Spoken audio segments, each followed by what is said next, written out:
Good Lord, you actually quietened down as I stood up. That's a really well-trained group. Thank you all for being here this evening. It is my absolute honor and delight to welcome Ron Williams to our school. Ron is a leader, and students, I'm telling you this, I want you to pay attention and then ask as many questions as you possibly can. Ron is a leader who has run a very big organization, and in fact, the third largest insurance company in our country. And more recently has transformed himself to also, transformed is probably a little strong, I don't think that that's the right word, but is now involved in startups and helping small companies and work on the sort of private equity basis. And it's very unusual. You will find an executive who is as comfortable transforming a big organization as he or she is working to build a small organization entrepreneurially. So please make sure that you listen and ask questions on both sides of those. I will also say to you, Ron, that I was just sort of getting the skinny on what I should say about you, and I spoke to one of our faculty who has conducted almost 40 interviews with either C-suite CHROs or chief executives over the last numbers of years. And it turns out you're pretty much at the top, or close to the top. And basically the word was, here is a man who's had the most amazing experience, he's very empathetic, he's very human, and you know, it's very easy to make simple things complex. But I'm told that the real skill that you have is to make complex things simple. And I think that's the essence of really good leadership. I want to thank Pat, the management department, the management staff. Corey, where are you? Are you here? Yeah, we know you do all the work.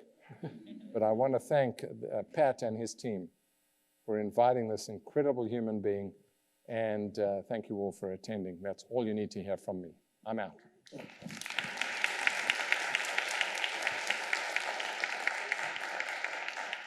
So first I want to thank all of you for coming and welcome you to the third annual Leadership Legacy Awards ceremony. The Center for Executive Succession has been honored to recognize some outstanding CEOs, Mike Lamach from Ingersoll Rand 2 years ago, Liz Smith from Bloomin' Brands last year, and this year we're happy to recognize another outstanding leader, Ron Williams, who's the former CEO of Aetna. The Leadership Legacy Award seeks to recognize CEOs who have displayed a personal commitment to building leadership talent within their organization. Now, at the same time, we hope that they're able to build that leadership talent while delivering superior financial, reputational, and societal performance. The emphasis on personal commitment is because what we find is that a lot of times CEOs of companies that might be on the best companies for leaders list, their commitment is only signing a budget line or possibly going out and occasionally talking about the importance of leadership, but they don't invest of their own time and effort in building that leadership pipeline. And so this award is seeking to recognize those who view building leadership talent as a critical part of their role as a chief executive officer, and at the same time, delivering great results for shareholders and society. Ron's financial track record is undeniably successful. When he took over as CEO at Aetna, they were facing a $292 million loss. By the time he left, they had turned around to displaying over $2 billion in earnings. In addition, under his leadership, Aetna was named for 3 straight years as Fortune's most admired healthcare and insurance company. Now, Ron's leadership has been recognized by many. He was asked to join, upon retirement, he was asked to join the board of directors at American Express, Boeing, and Johnson & Johnson. 3 companies that I think we all know, just brand name iconic companies. He's recently published a book titled Learning to Lead, in which he imparts his insights that he developed over the many years of his leadership career. Now, I note that I assigned this book in my professional MBA course because after reading it this summer, the thing that impressed me most is that it wasn't written at kind of a 40,000 feet broad principle level, but it actually talked about principles, then brought it down to earth, actionable steps that you could take to become a more effective leader. Now, while being asked to join boards and write books are great, they may not accurately tell us the essence of who Ron is as a leader. So in order to find out more about his leadership style, I reached out to someone that I know and respect, Elise Wright, who served as his chief HR officer at Aetna while he was the CEO. Now, keep in mind that Elise worked for 6 or 7 different CEOs while she was at Aetna. So when she evaluates Ron's leadership style, it's not based on an N of 1. She probably has a broader experience of working across a variety of CEOs than any other chief HR officer around. And so here's how she described Ron, and I'm going to quote, this is what she wrote me. Ron was tough and demanding, yet the most supportive boss to whom I reported. He's talented, creative, humble, and people on his team performed better under him. His focus wasn't solely on those who directly reported to him. He emphasized the criticality of building an infrastructure that supported the individual and team development throughout the company.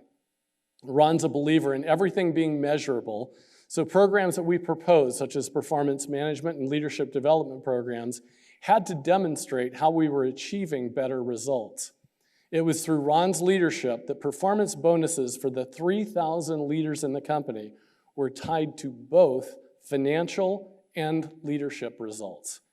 Leadership was determined by an annual survey as well as 360-degree feedback. And Ron was also held to the same standards as all the other leaders in the organization and received support from his board in doing so. His recent published book on leadership is reflective of his continued focus on leadership. Ron is a believer in giving back to those who are in the midst of their career journey. He saw a void in information available to early in career and mid-level leaders and decided to share his experiences throughout his own career.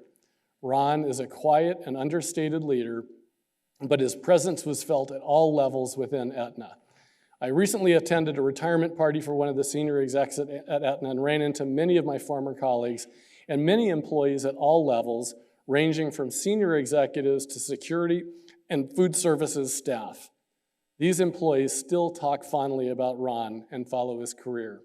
So with that, I'm delighted to recognize Ron Williams as the winner of the 2019 Center for Executive Succession Leadership Legacy Award. Ron?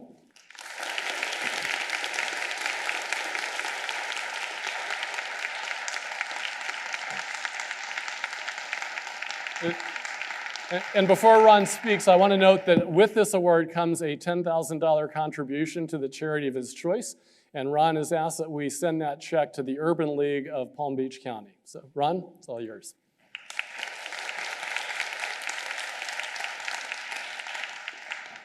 Well, thank you, and thank you for the invitation to be here this evening and have an opportunity to share my experiences and some of my perspective.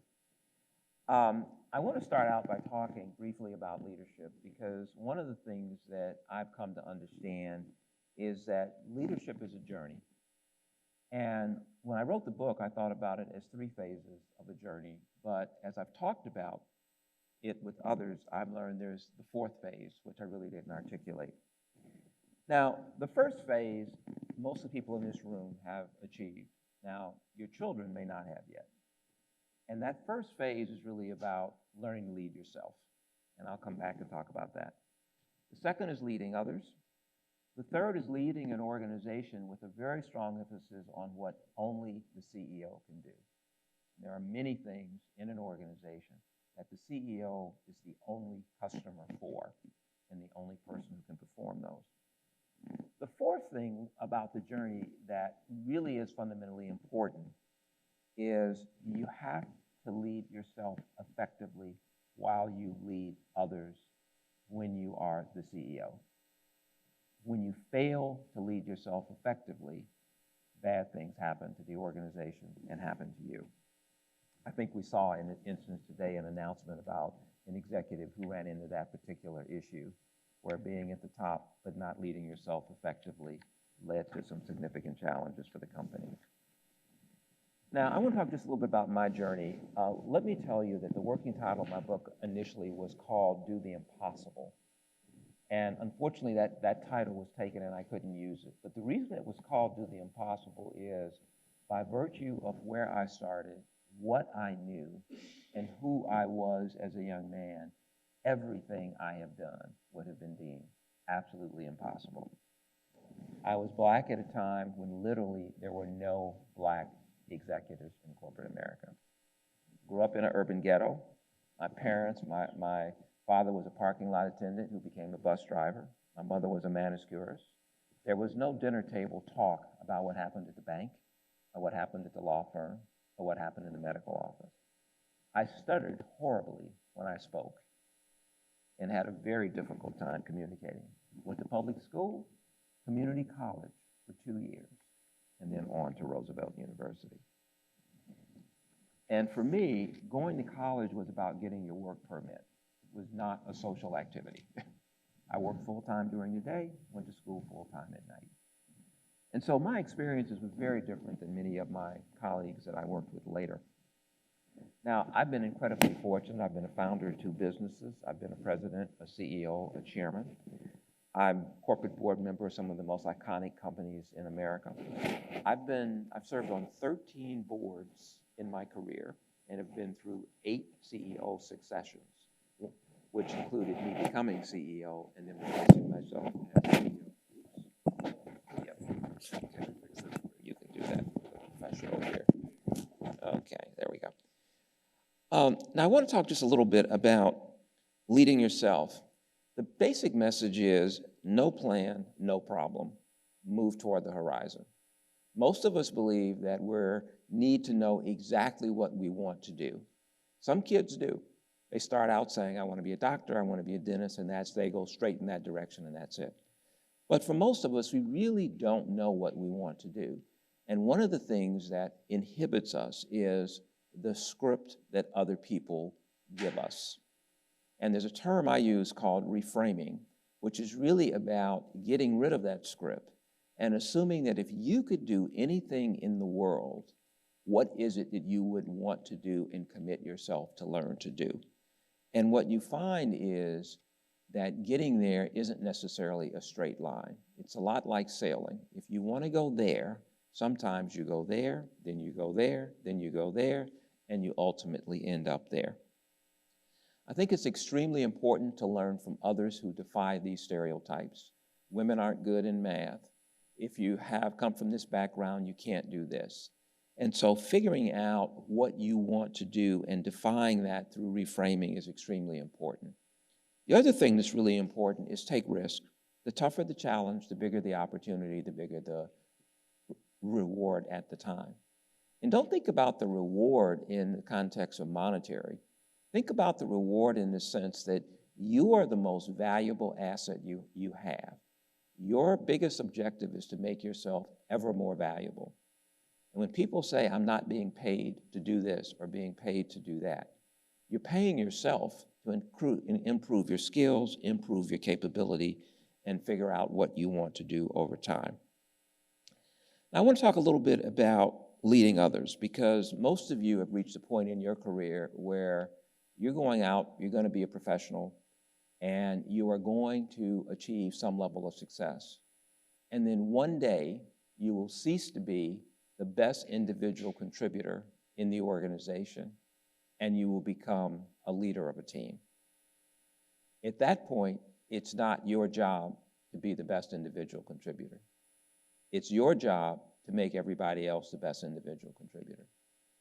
And it's your job to recruit and develop the best talent you can. Often I always talk to people and say, many times we want to hire what I call younger versions of ourselves, or versions where we see people who aren't quite as good as we are. Your job in business is to hire people who are at least as good as you, and if you can find them, better. That is the fundamental challenge, because businesses succeed on human capital. Doesn't mean they're as good as you today, but it means you believe they have the potential in order to accomplish that. Now, one of the things that I had a lot of conversations with people who were in the book, and I want to say briefly that the book's not about me as much as it is about other executives. Many of you know Ursula Byrne. She was the first African-American CEO of Xerox. Good colleague, good friend, shared a lot of her experiences and stories. Ken Chenault, CEO of American Express for a number of years, colleague, friend. Also, Pat Russo, she was the CEO of Lucent Technology and Bell Labs. Ian Davis spent years as the lead of McKinsey. And one of the things that we spend a lot of time talking about is what drives performance. I believe that a values-based high-performance culture is the absolute best culture. One of the conversations that Ian helped me think through was, while I believe it's the best, lots of organizations achieve phenomenal results with other approaches. Sometimes it's fear, bullying, greed, punishment. There are lots of other things that CEOs can use as the organizing principle and the values of the company to motivate exceptional performance. The takeaway is, when you manage a team or an organization, you have to choose what it is you believe is the driving force that you want to organize around. I believe a positive values base and high performance are two of the most important things. Now, what does high performance and values base mean in practice? It means, simply put, if the goal is 100 and you show up and you've done 99, let's be clear, 99 is not 100. Doesn't make you a bad person, but it does mean we didn't achieve our goal. So the question is, what do we need to do in order to help you achieve what needs to be done? And the minute you start letting 99 be 100, the next it's 98, then it's 97, and pretty soon people are rounded by tens. And you're giving people high fives for not accomplishing the result. But it has to be done respectful. It has to be clear it's about the result. It's not about them as an individual, and it's about what we can do to help them. Sometimes people can't get there, and therefore it's time for a change in some way.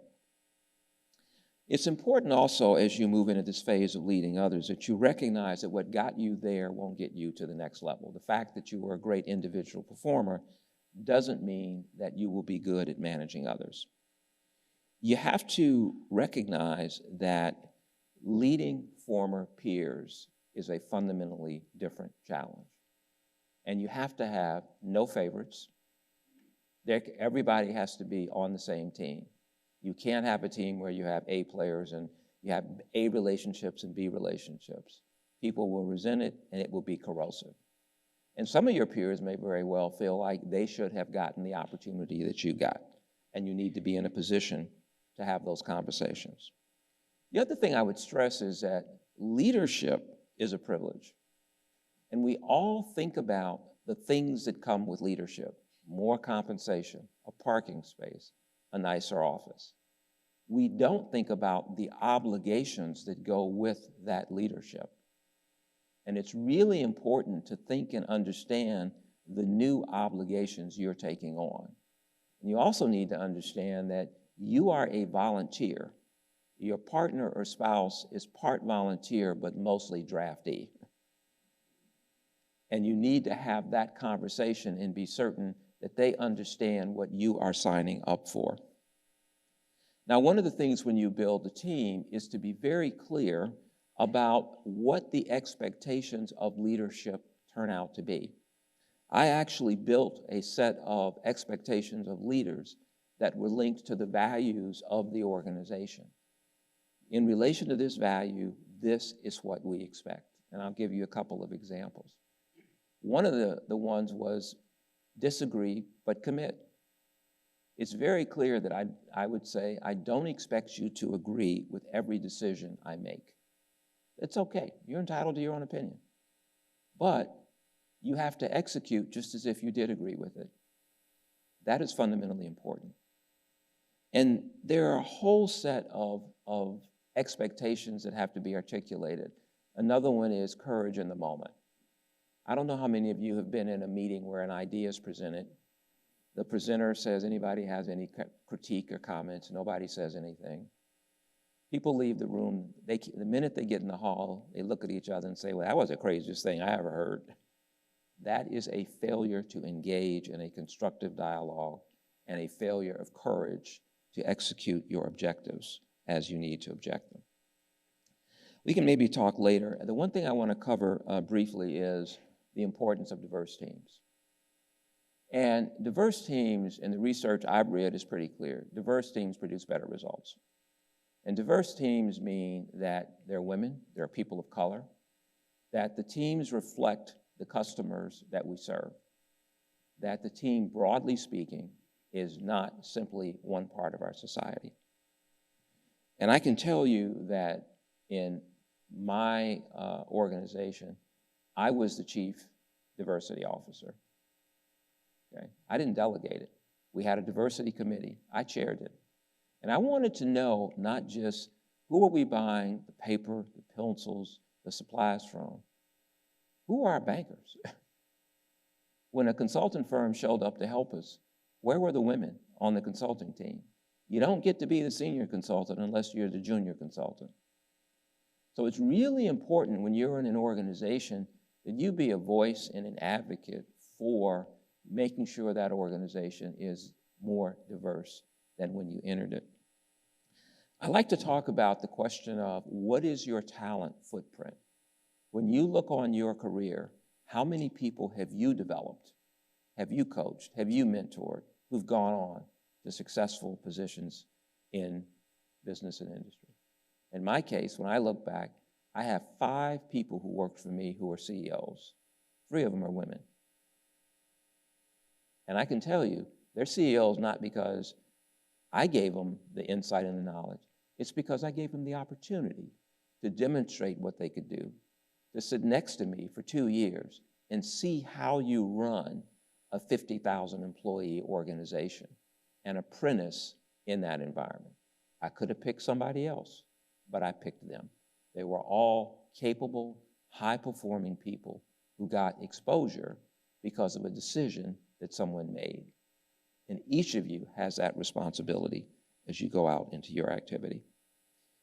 I want to talk a little bit about work-life balance because I think Ursula made a great comment on this. She said there's great confusion about work-life balance. Her theory is there's work and then there's balance. And that when you take on the obligation of leadership, understand the trade-offs you're going to make. And I can tell you, I didn't make every one of my son's soccer games. I didn't make every play he was in. I made quite a few. And I can tell you that I got a great relationship with him. We're great friends.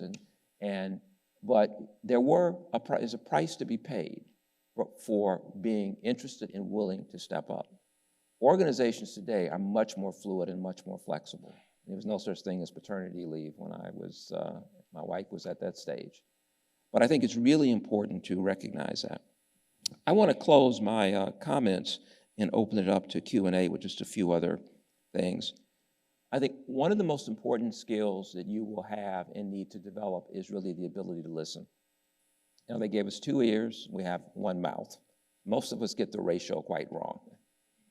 And so one of the real keys is to listen to what people tell you and listen to what people don't tell you, and to be willing to ask people a question like, if you were king or queen and we could do anything in this organization that we wanted to do, what would you have us do?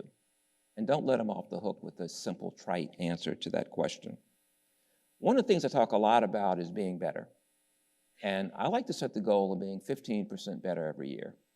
And people say, well, gee, you do the math, that kind of doesn't work out. The idea of 15% is to simply say that I am not going to convince myself I'm going to be 3 or 4% better. Anybody can do that.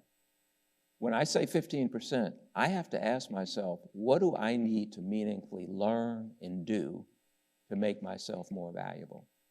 People often worry about when they get the next promotion, the next raise, et cetera.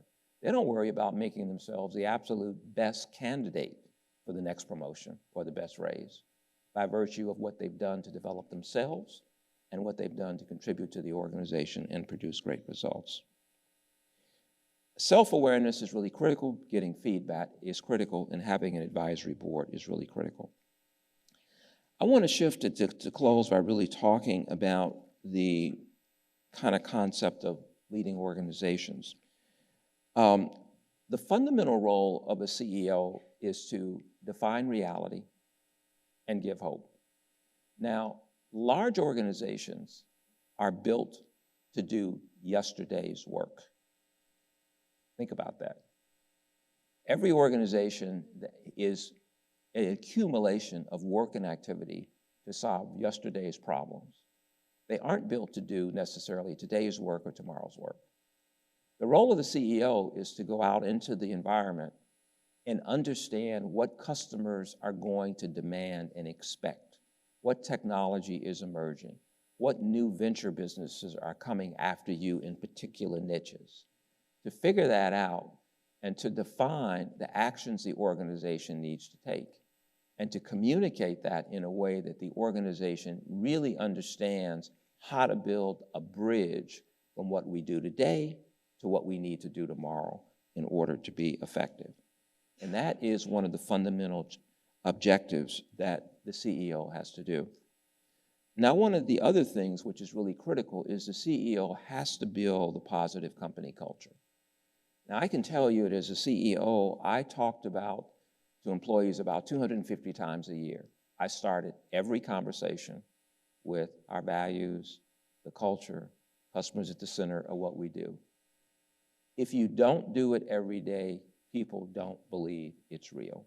It's a poster, it's a sign, and their actions reflect that. It is the best insulation that a company can have is to have a strong, regularly communicated culture. Think about it as the curbs on the road. If you're on a road and the curb's very low, it's easier to go off the road. If the CEO and the senior management team in the organization is regularly communicating, then those curbs are high, and it keeps the organization from deviating in material ways and going off the road. I think one of the other critical things is that the CEO and the CFO get really excited about increasing earnings. When I started, I think the first year we lost 12 cents. When I left, we made about 382, which was a pretty big EPS change in my tenure at the company. The reality is most people want to be a part of a clear and elevating vision and goal and mission. And we talked every day about how we were working to transform healthcare and give people better healthcare services. That's what people want to be a part of, is that clear and elevating goal. Now, I want to close by talking about when you are the CEO, there are two kind of fundamental things that have to happen. The first one is you have to get the strategy right, then you have to get the operational execution right. Good CEOs have their head in the clouds, the strategy, their feet on the ground operations. Great CEOs have their head in the clouds, their feet on the ground, but most importantly, they know when to be where. And when the single most important thing is to be down on the ground paying attention to execution, when the single most important thing is focusing on emerging threats in the strategic horizon of the company. The other thing that is really important is succession and talent management in the organization. My successor, I would meet with him regularly. About 3 years after I left, we had a dinner, and I said, Mark, I declare my tenure as CEO a success. He said, what do you mean? I said, well, I took the earnings from -12 to 382. You've been here almost 4 years. You've doubled the earnings. My job was to make certain the company did good on my watch, and my job was to be certain the company did good after my watch.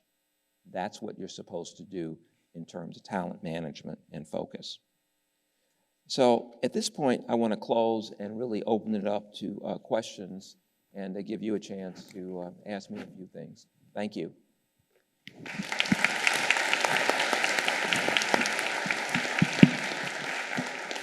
Okay, so we have mics in each of the aisles, and if you want to come up to one of the mics, and feel free to ask Ron a question, and feel free to create a line, and we'll go in order. So, all right, Mimi, start. Thank you. I'm super short. Thank you so much for being here today. My name is Mimi Smith, and I'm a second-year Master of Human Resources student. You've given us a lot of great tips on how to just be a great leader, things that we should, start doing. But I kind of wanted to flip this question and ask, perhaps, what are some things that maybe we as leaders and HR professionals, what are some things that we should maybe, stop doing to perhaps further our careers? Well, I think one of the things that you need to do is to always be prepared about change. Change management transformational change is fundamentally a part of American business today. And you will find that an organization built to do yesterday's work has to reposition itself to do tomorrow's work. Some of those people will make the journey, some won't. And the question you have to do is to make certain that you give every person every possible opportunity, skills, et cetera, to help make that journey in that way. I think the other thing is that a lot of low value added activity, people used to think about human resources as payroll and regulations and labor relations and those types of things. The reality is human resources is a strategic partner in the evolution of the business. And particularly because today the war for talent is really fierce, and making certain that the company is focused on training, development, recruitment, health benefits, wellness, a whole set of other things is really, really important. So one thing I would say is don't fear change. Be a part of the change and try to understand the strategic intent of people at least 2 levels above you. When you don't understand their strategic intent, a lot of actions seem arbitrary and capricious. When you understand what they're trying to do, it makes it make a lot more sense to you. Thank you. Okay, while Caleb's coming up, we have another mic over here, so feel free to jump. Before I take the question, I'll tell you what, we used to have our town hall meetings, and the first one I went to, it was like this. We had very few questions, and then people finally came forward. So the next meeting, what I did was I numbered every seat, and I told everyone when I didn't get questions, I would be calling out the numbers. And I would tell you, you would be amazed what it did for questions. That's awesome. So I'm Caleb Kellogg. I'm a second-year MHR student as well. And earlier you were talking about your leadership footprint and how you actually helped 3 future CEOs that were women, kind of ascend to that position. What were some of the ways that you identified their talent to kind of help remove biases? One of the things I tried to do is one of the things you will all be involved in is the performance management system in the company. And what that is companies have different ways of doing it. Some do it annually, some do it every 6 months, every quarter. Others go away and try to look at it on a regular basis. At the end of the day, when the year concludes or somewhere in the business cycle, there is a review of the performance of everyone. And what the company's trying to figure out is who has done a good job and is well-placed, meaning they're a solid contributor, they're going to keep doing what they're doing, and they're going to do a great job at it. And then they're going to identify people who are high potential. They have the ability to function at least 2 levels above where they are. And when they identify the high potential people, they look at moving those people into situations where they get the opportunity. What I did to answer your question was I looked for high performers in different parts of the company who we felt had the ability to function at much higher level. They would come, they would work directly for me for 2.5 years in the office of the chairman. Then they would go back into the organization in a line position and demonstrate that they could continue to produce results. I selected someone out of underwriting, I selected an actuary, I select someone out of finance, and I had people from other functions. And that was important to me because I didn't want us to be an organization where there was one way to the top. Everybody came out of marketing, everybody came out of finance. I wanted people to feel that everybody had an opportunity if they continued to contribute. Awesome, thank you. Okay, Davis? Hi, Davis Smith. You were talking about the importance of making yourself better and looking at a leadership role or CEO role as you're being paid to improve your skills and abilities. Just curious as to you personally, what sort of tools, resources, or people did you have in place for you to hold yourself accountable to make sure you were improving and moving in the right direction? Well, I think this is a really important question, which is, this is something other people can help you with, but you have to really think about your environment and context. I'll give you a couple of examples. At one point, we were looking at our geographical expansion outside of the US, and we really didn't understand and hadn't built relationships in India and China. And so that year, I concluded that I could have delegated it to someone else, but I concluded that it was important for me to become more of a global executive. I articulated that to the board, they agreed with it, and that became one of my personal goals and challenges. So the reality is you have to own your own development. Once I decided that, I went to talk to people who ran businesses who had done what I was trying to do. And they were able to advise me, they were not competitors. And so I was able to build a network to support me in doing that. But the takeaway is it's a very personal issue because the reality is only you really know whether you did it or not. Now, last year, my book was on my list. This year, I'm making a very focused study of AI and machine learning because I think that as business evolves, to be a current, facile, knowledgeable executive, you really need to understand what are the potential applications for AI and machine learning in different aspects of the business. Hi, Mr. Williams. My name is Jamie Epps, and I'm a one-year MBA student. And I did have the pleasure of being assigned to read your book, and I wanted to get it signed, but I forgot it, so regret that. Loved it. So my question is, as an emerging healthcare leader, what is the number one piece of advice you can give me? And my second question is, what was the biggest challenge you had to overcome in becoming a CEO in the healthcare field? Well, I would say for anyone who's in healthcare, one of the most important things is to understand the system holistically, because healthcare is such a complicated set of interrelated. There's academic medical centers, which play one very important role in the delivery of hospital service in very complicated ways. There's primary care, there's specialists, there's outpatient, there's pharmacy.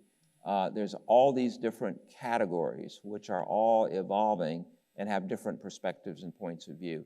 I think one of the most important things is to be in a position to develop this kind of global theory of what is the healthcare system and how does it work. That puts you in a place to figure out where do you want to participate and where can your skills assist you. I would say the biggest challenge that I faced was coming to a conclusion that I wanted to be a CEO. I was in an organization where initially I was never going to be the CEO. The CEO and I were fairly close, not too close in age, but the way it worked for him was as long as I produced great results, he looked good, and I worked hard. Absolutely. And so I had to make a decision about whether I was going to stay, which I could have done, and make that kind of my career stop, or was I prepared to move from Calabasas, California to Hartford, Connecticut to become president of Aetna and ultimately CEO of Aetna. And so for me, I had to make that personal decision, and needless to say, I went home one day and told my wife, guess what? We've got this great opportunity to move to Hartford, Connecticut. That was a tough sell, but she went along. Let's say it. I volunteer, she's drafted. So I think for me, it was taking the risk that said, I'm confident enough. And also, in my book, I talk about reversible risk and irreversible risk. Yes. That was a reversible risk. I had a great reputation in California. I had been recruited. If it didn't work out, I would have gone on and done something else. But a lot of people would view that as a high risk. And so it comes down to really thinking deeply about how you think about that risk. And I always encourage people, the biggest risk people take is not taking risk. Thank you. Okay, Tyler. Well, Mr. Williams, my name is Tyler Evans. I'm a first-year MHR student. My question is about learning from leaders. So specifically, how do you elicit the type of feedback from your leaders early on in your career that will help you maximize your internal development? And how do you identify the traits of leaders that you find will help you in your own leadership journey to being the type of leader that you want to be? Well, the first thing I would say is don't limit your learning to leaders.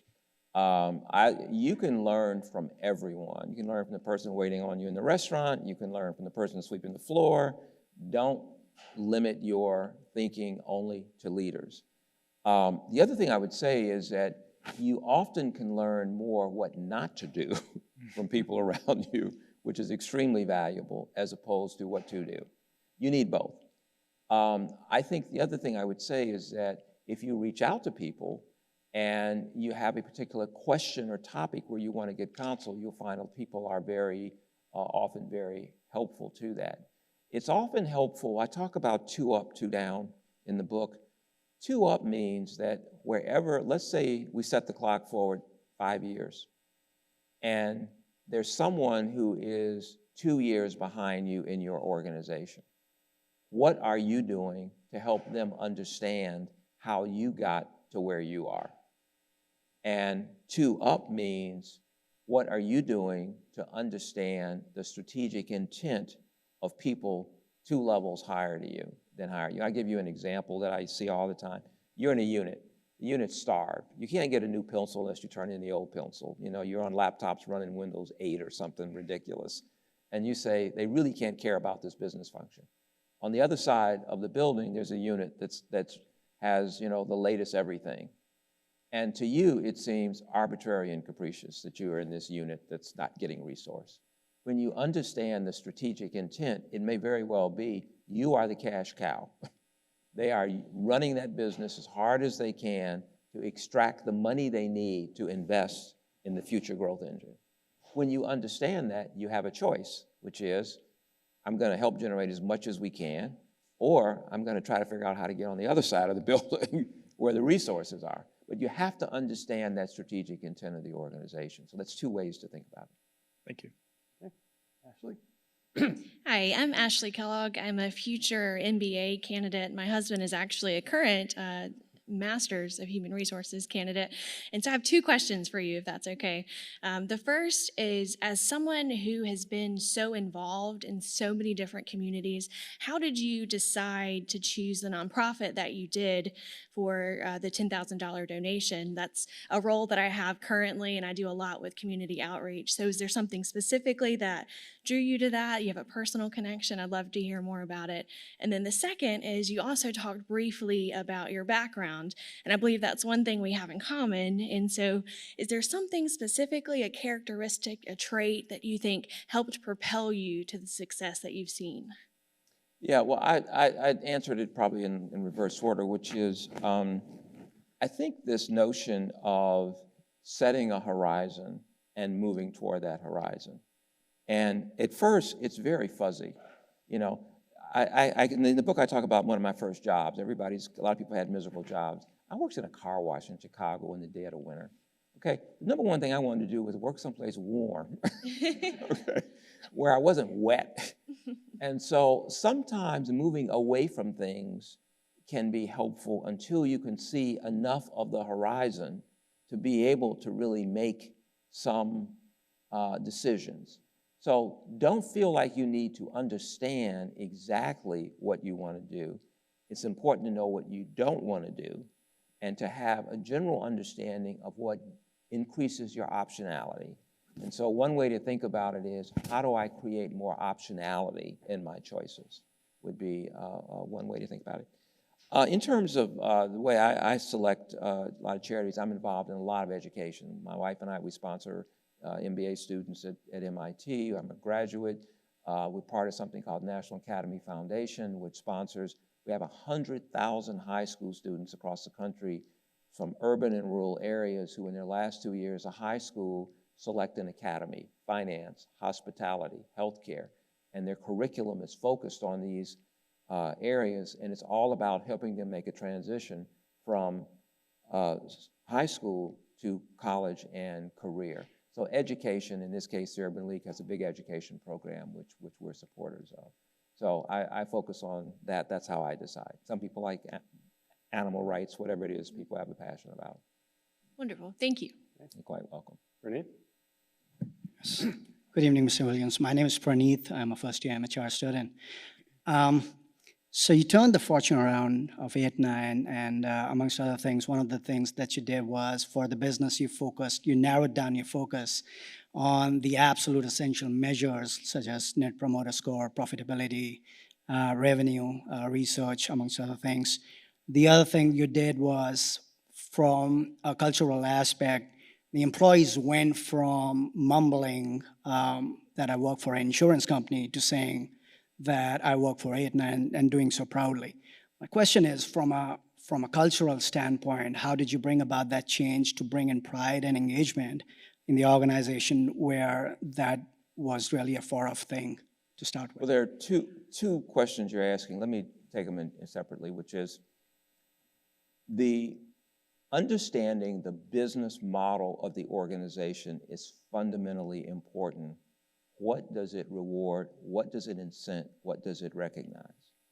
And when I got to Aetna, we had a performance system that was set up so that each general manager was responsible for what they called contribution margin.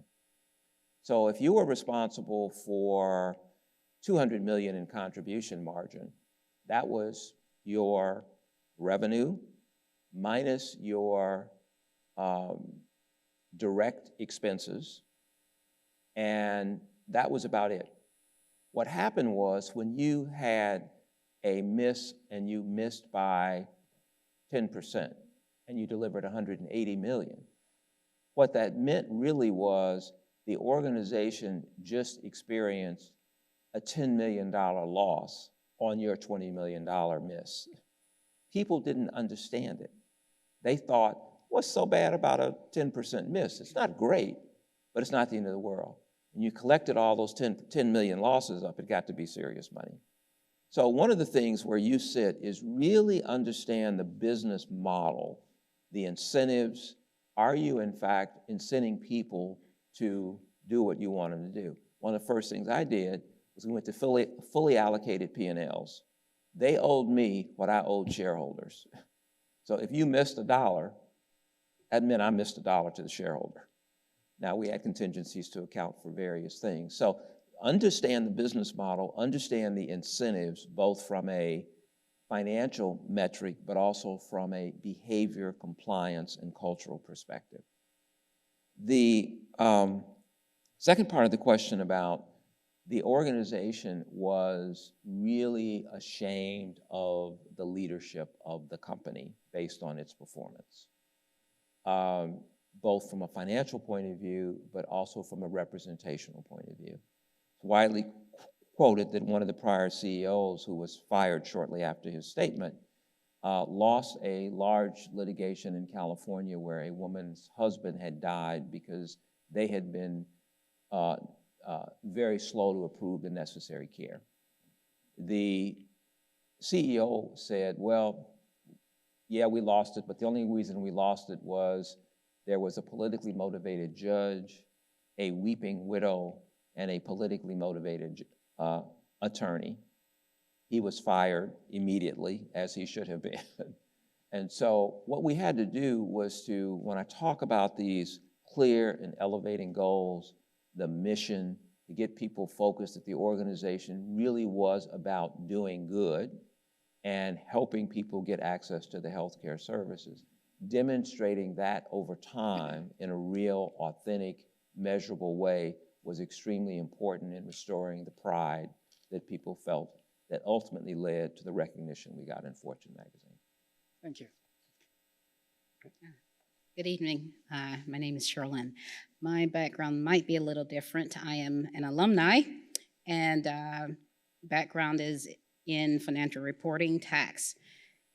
But now I'm in an organization where it's an agency where the workforce is perhaps not underskilled, but older skilled, and therefore it's a kind of a change management situation where trying to modernize, but then also trying to figure out how to maneuver and understand how to do that, but then also understanding the vision and finding those resources that you can develop or gain insight from without, and perhaps that resource isn't your direct line of leadership. How do you maneuver around that and make the impact in trying to improve some of the morale because of a lot of change that has occurred recently? Yeah, well, just coming into the organization. Yeah. Well, I think what you're describing, a lot of organizations are going through. I mean, you are not alone. When I talk about defining reality, the reality is if you're a COBOL programmer, there is no future in COBOL. That's just a fact. But if you're a COBOL programmer, you're capable of learning other languages and other things. The question is, do you understand the implications that there's no future and you may not have a job? That's just the fact. And if you're in a for-profit business and the for-profit business is devoting all its resource to preserving COBOL programmers, there you're going to be out of business. So you either not have a job today or you're not going to have one in a year. So pick your poison there.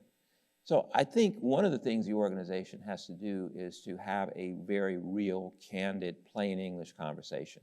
This is not somebody being mean. This is the way of the world here. We didn't invent the internet. We didn't invent the need to go to the cloud. But we live in this world, and we have to make that transformation. So I think a lot of it starts with that kind of authentic, real, plain English. Then the question is there a way to build a plan? Is there a community college? Are there online courses? Are there things we can do to help that person who says, I'm terrified. I don't think I can learn this. Well, look, this guy off the street just learned it. You can learn it. Or this woman off the street learned it. You can learn it. And so I think the organization has to bring that kind of real, plain English, direct conversation. Not always possible. There's always lots of issues.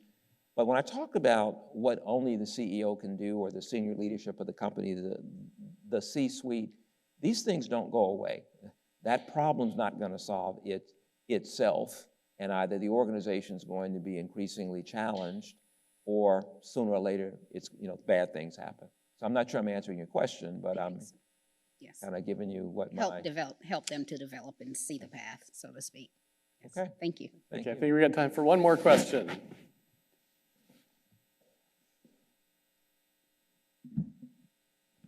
Hello, sir. Ty Satterfield, first year MHR student. Can you hear me?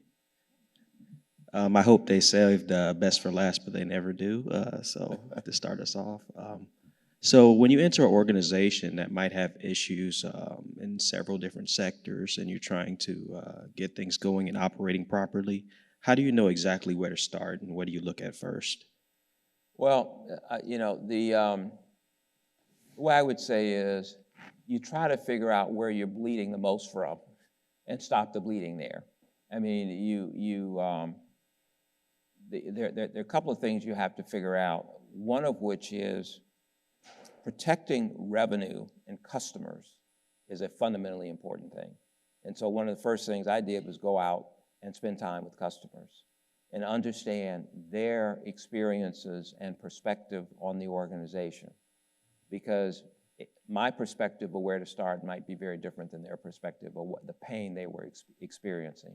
Customer service issues. In our case, we had very poor claims payment because we had not integrated computer systems properly. And so data was confused, things were not. So the answer I always have is start with your customers. If you start with the customers, they will invariably give you guidance and direction. Doesn't mean you can do everything that they want, but it gives you a basis to make some considered judgments about what you have the ability to do and what makes sense. The second thing you have to do is you really have to start with, I mentioned, the business model. Do you have a flawed business model? Are you rewarding people for doing things? For example, a lot of organizations, if you reward people for sales but not profitability, you get sales but not profitability. So you have to look at what you're incenting and how the business model works. And then you have to look at the workforce and what time, attention, and caring does it need. So those would be just a few ways I would think about the problem. Thank you. Okay, thanks. I think we're out of time. As we close, I want to thank a few people. First of all, again, Pete mentioned Thanks to Corey Jones for all of her work in putting this entire event together. So a hand for Corey. And I want to thank Pete for coming. He had to step out of the President's Strategy Retreat today to be able to be here. I'm not sure if that's a good thing or a bad thing, but I appreciate Pete spending time with us tonight. I want to thank all of you for coming today, and I also particularly want to thank Ron for taking time out of his busy schedule to spend time with us. So thank you very much, Ron. I appreciate it.